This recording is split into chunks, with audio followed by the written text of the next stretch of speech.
David Oquite est l'un des artistes chrétiens les plus populaires du moment. Depuis sa conversion en 2020, le rappeur belge d'origine congolaise ne chôme pas niveau musique. Entre ses morceaux solo et son collectif Fast Food Music, il a sorti une centaine de morceaux et il est également très présent sur les réseaux, que ce soit sur Twitter, Instagram ou TikTok.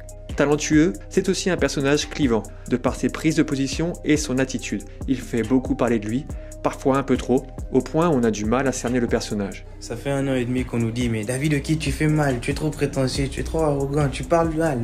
Oh, maintenant ceux qui font bien, ils sont où? Pourquoi c'est nous qui gagnons des armes? Pourquoi c'est nos événements qui réussissent? Pourquoi on est exposé plus que tout le monde? Bizarre! Dans cette vidéo, je vais analyser son parcours et essayer de comprendre qui est David Oquite.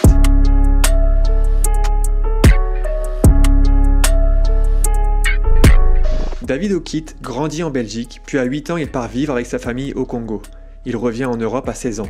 Il commence à écrire très jeune et sort son premier morceau en 2012. Avant de basculer dans le rap, il pensait devenir footballeur professionnel. La musique est son plan B. Fallait y penser, moi je viens de Bruxelles, mais je suis le meilleur rappeur français. J'habite pas à Bastia, mais l'addition sera corsée. Je vais pas disparaître après ce freestyle, moi je vais percer. Il se fait repérer en 2018 avec les freestyles 1 minute de rap. Il participe au Planet Rap de Big Flo et Oli et signe rapidement chez Universal Music au sein du label Polydor. T'as eu Universal qui m'a contacté on va dire en décembre 2018 pour me signer en janvier 2019. Du coup pas la peine de s'attacher, en cas d'accident Devo qui t'assure. Mais parfois t'as dépensé beaux sons comme éliminer les tiens comme Itachi. À cette période, il est clairement l'un des grands espoirs du milieu rap francophone, au même titre que des rappeurs comme Dinor, Gambi ou Kaza. Il participe à ce titre à l'émission Wesh du média Bouscapé. Notre artiste du jour s'appelle David Oquite. L'explication est très simple. Il a gardé son prénom, il a gardé son nom, il a juste raccourci son nom de famille. Il estimait qu'il n'avait pas besoin forcément de nom d'artiste parce que ce qu'il raconte dans sa musique, c'est la réalité. Il sort plusieurs singles, mais sa musique n'atteint pas le succès qu'il espérait auprès du public, malgré le fait qu'il soit très suivi sur les réseaux. En fait, avec Universal, avec Polydor, on n'avait pas de plan. On n'avait pas de plan pour moi. C'est-à-dire, ok, on a envoyé, le petit il est bon, il sait faire ça et tout, mais qu'est-ce qu'on en fait, tu vois? On sort un clip, ça prend pas comme ça, on avait prévu que ça prenne. Ça veut dire, je commence à me poser plein de questions. David se pose des questions. Son objectif était de percer rapidement dans la musique, c'était son seul plan de carrière. Commence alors une profonde dépression, pensées suicidaires, problèmes, rupture. Il est au fond du trou et se tourne alors vers Dieu. J'ai failli me suicider, frère. Ma copine, c'était terminé. Ma famille, ça allait plus. J'étais à 2 doigts de mourir.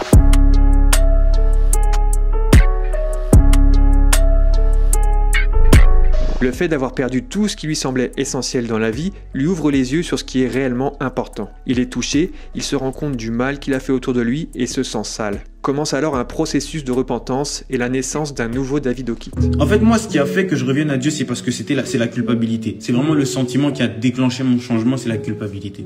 Pourquoi? Parce que voilà, il y a beaucoup de... Voilà, moi, j'étais un charreau, moi, tu vois. Mais quand t'es charreau et que t'es en couple, ben ça correspond pas. Et du coup, je me sentais sale. Tu vois, il y a une période où j'ai commencé à boire énormément d'alcool, là. Il y a 1 mois, je buvais je buvais. Parce que je me sentais sale, je culpabilisais parce que je voyais en fait des gens que j'avais blessés revenir à Dieu, entre guillemets, grâce, mais à cause de moi, tu vois. Parce que voilà, j'ai été infidèle, parce que le jour où elle le sait, elle tombe dans une dépression et après elle veut se suicider et après au final, elle est sauvée par Dieu, elle devient sœur en Christ et c'est la plus heureuse du monde sur Twitter. Et moi, je suis là en mode Il continue la musique et annonce à son label et à son manager Ghost Killer Track sa décision spirituelle. Celle-ci impacte forcément sa musique, il parle désormais de foi et témoigne dans ses chansons. Mon témoignage c'est la fornication, t'étais dangereux, maintenant je suis prêt à recevoir l'onction.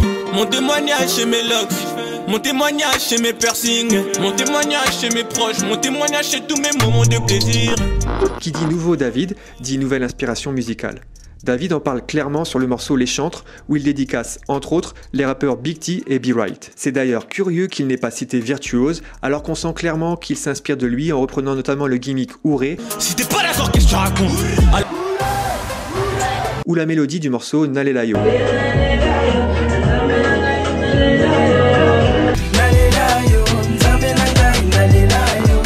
En 1 an, il sort une centaine de morceaux sur SoundCloud, enregistrés et mixés par ses propres soins.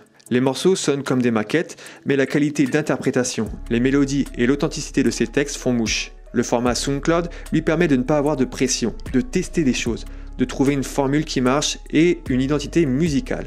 Il sort également des visuels maison au format carré, facilement partageables sur Instagram et Twitter, qui contribuent à élargir son audience. On chantait à l'agneau, immolé. J'étais dépressif, Jésus est venu m'alarmer. Maintenant je suis un nouveau-né. Avec cette stratégie, David a su répondre aux besoins d'une génération qui consomme la musique comme elle mange un fast-food. La musique a une durée de vie limitée et il faut produire en masse pour divertir le consommateur qui veut de la nouveauté chaque vendredi. On ne sait pas si cette stratégie émane de David, de son manager ou de son label, en tout cas c'est une stratégie qui est payante. En plus du public qu'il avait déjà acquis avant sa conversion, il se forge une communauté plus ciblée et surtout très engagée qui partage ses morceaux et qui le soutient à fond. Tu es glorieux, Sa Majesté, le roi des rois, personne peut tester. À ce moment-là, on peut dire que Davido Kid a trouvé sa forme musicale définitive. Après avoir tenté plein de styles différents, ce qui correspond le mieux au MC, c'est une forme de rap chanté, très mélodieuse, avec beaucoup d'harmonie, sur des sonorités influencées par la musique africaine. La maison de disques, qui ne savait pas quoi faire avec lui, a maintenant un plan.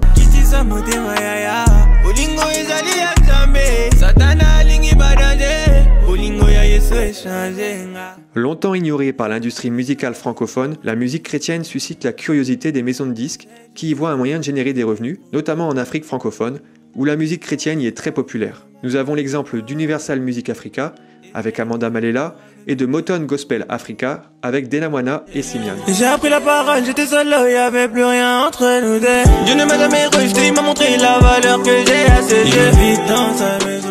Profitant de ce buzz, la maison de disques de Davido Kid sort le morceau Ego, accompagné d'un clip soigné et contribue à la nouvelle image de son artiste.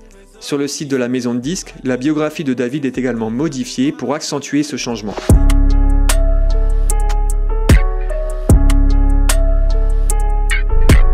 En parallèle de sa carrière solo, David souhaite également mettre en avant des talents qui sont pour la plupart des proches et fondent le collectif Fast Food Music Christ. La formule ne change pas, l'élément qui rassemble le collectif c'est Jésus-Christ, et la musique proposée est facile à consommer, et forcément, comme tout fast-food, on connaît le menu à l'avance. Christa Marguerite, Drulo, Jace et Gaillard sont les premiers à rejoindre David. Les morceaux s'enchaînent sur SoundCloud. David garde la même stratégie que pour ses solos et ça fonctionne également. Les artistes du label bénéficient de la visibilité de Davido Kid. Ils se font connaître et le label gagne en notoriété. À ce jour, Fast Food Music Christ regroupe Christa, Dakab, Germain, Dan Jimmy, Driss, Domos, Quantic Record, Eli André, Adam TDP, Gaillard, MK, Salma, Warigal, Saint Pablo, Lucky Muna, Mukanya, Jetro et Benixong. Au niveau musique, en plus des compilations sur SoundCloud, le collectif a déjà sorti 2 projets officiels sur les plateformes. Le premier, Vide en forme de Dieu, en septembre 2021, et le second, Bienvenue chez les Underdogs, au mois de février 2022.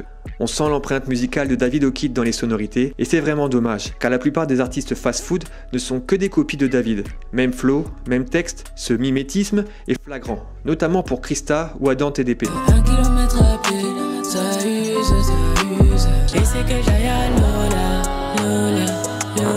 Les membres qui se démarquent le plus sont les rappeurs Saint Pablo et MK, avec des grains de voix vraiment particuliers, mais aussi Driss et Warigal, qui avaient déjà une personnalité artistique avant de rejoindre le collectif. Il y a du talent chez Fast Food, ça c'est sûr, mais il y a clairement besoin d'une direction artistique plus poussée pour chaque membre. Je me casse avec le Seigneur, c'est lui le seul qui peut m'enseigner. Moi lui j'ai toujours été cru, parce que la vie là m'a fait beaucoup trop saigner. La qualité musicale est aussi à améliorer. Quand je parle de qualité, je parle du mix et du master, qui ne sont clairement pas au niveau des standards actuels. Pour se faire une idée, il suffit d'écouter le morceau Ego, produit par Polydor et mixé par un ingénieur du son professionnel. Puis d'écouter après un morceau de Bienvenue chez le Underdog. Il est bon de préciser qu'on ne juge pas la crédibilité ou la qualité d'un artiste sur son nombre de vues ou de streams. Il y a clairement une génération qui le pense et qui ne fait plus d'efforts de recherche en se contentant d'écouter ce qui est le plus vu ou le plus streamé. Les chiffres ne disent rien sur une démarche artistique ou sur les objectifs derrière la musique, fin de la parenthèse. Dès sa conversion, Davido Kid a été la cible de critiques. Au départ par rapport à sa coupe de cheveux, puis d'autres polémiques ont vu le jour. En commençant par les nombreux mouvements d'entrée ou de sortie du collectif Fast Food Music Christ qui sont l'objet de commentaires sur les réseaux. La gestion du collectif pose question. On sait que chaque artiste qui y rentre doit respecter des normes, notamment au niveau de la communication et de l'attitude. Celui qui ne cadre pas est éjecté et se voit être unfollow sur les réseaux par les membres du collectif. Récemment, ce sont Jace, Kizzy et Nail qui sont sortis du groupe. Cela donne l'impression d'un mouvement presque sectaire où les artistes ne sont pas vraiment libres de leur choix. D'ailleurs, dans la communication, chaque artiste ne partage que les actualités liées à Fast Food Music Christ. Difficile de savoir ce qu'il se passe vraiment, étant donné le peu d'informations dont on dispose et le silence de Davido Kid quand on le sollicite en privé.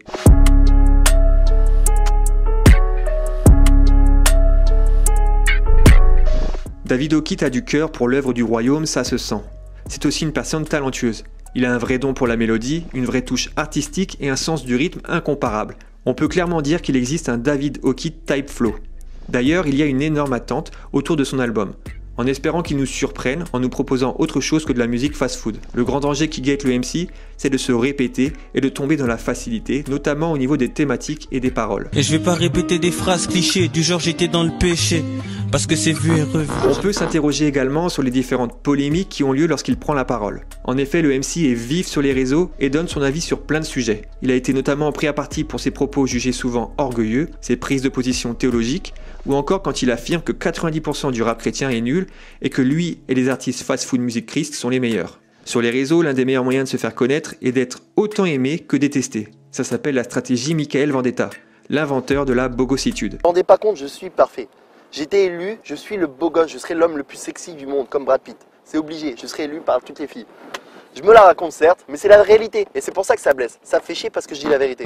Créer des polémiques pour faire parler les gens, cela crée un intérêt sur les contenus que l'on produit. Nous avons eu le droit à un autre exemple de cette culture du buzz avec le morceau Le témoignage d'un mec qui rappe, qui est clairement un diss track, un clash.